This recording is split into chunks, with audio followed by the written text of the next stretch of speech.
एक समय की बात है, चिंटू अपने मम्मी पापा के साथ घर से कुछ ही दूरी पर स्थित एक बगीचे में घूमने गया था। बगीचे में लगे तरह तरह के फूल पौधे मन को सुकून देते थे। जैसे वे फूल पौधे मन को मोहित करते थे, वैसे ही पक्षियों को भी आकर्षित करते थे।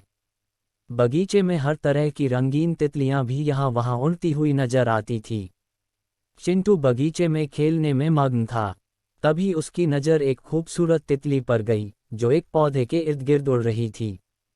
उसी पौधे के एक टहनी से लटकता हुआ एक तितली का कोकून, तितली का अंडा, जिससे उसके बच्चे निकलते हैं, चिंटू को दिखाई दिया। वह उस कोकून को देखकर अचंभित हुआ और उस कोकून के पास जाकर बैठ गया। कुछ समय तक उस कोकून को देखता रहा, क्योंकि एक तितली अपने शरीर को उस छोटे से छेद से निकालने के लिए संघर्ष कर रही थी।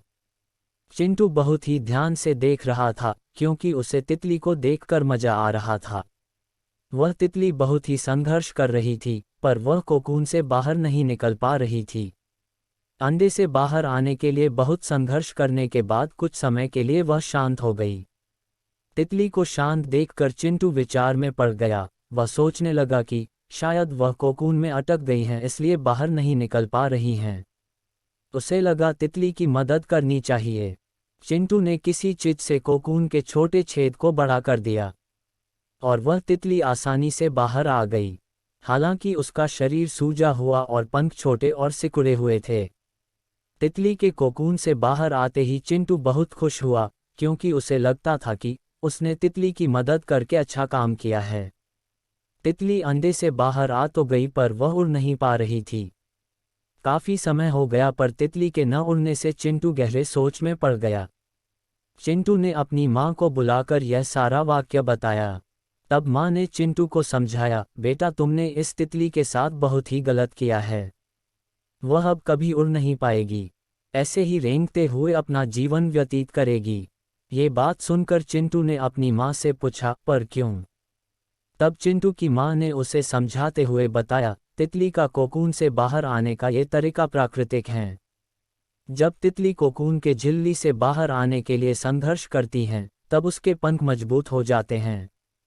जब वह संघर्ष करती हैं, तब उसके शरीर से तरल पदार्थ उसके पंखों में आता है, जो उसे उड़ने के लिए तैयार करता है और वह आसानी से उड़ सकती हैं।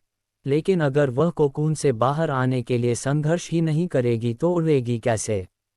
माँ की ये बातें सुनकर चिंटू को बहुत दुख हुआ, लेकिन चिंटू अब ये जान चुका था कि जीवन में संघर्ष करना बहुत ही जरूरी है। नहीं तो आदमी कमजोर हो जाता है और जीवन में आगे नहीं बढ़ पाता है। कहानी का सीख। इस कहानी से यह सीख मिलती है कि जीवन में संघर्ष ही हमारी ताकत को विकसित करते हैं।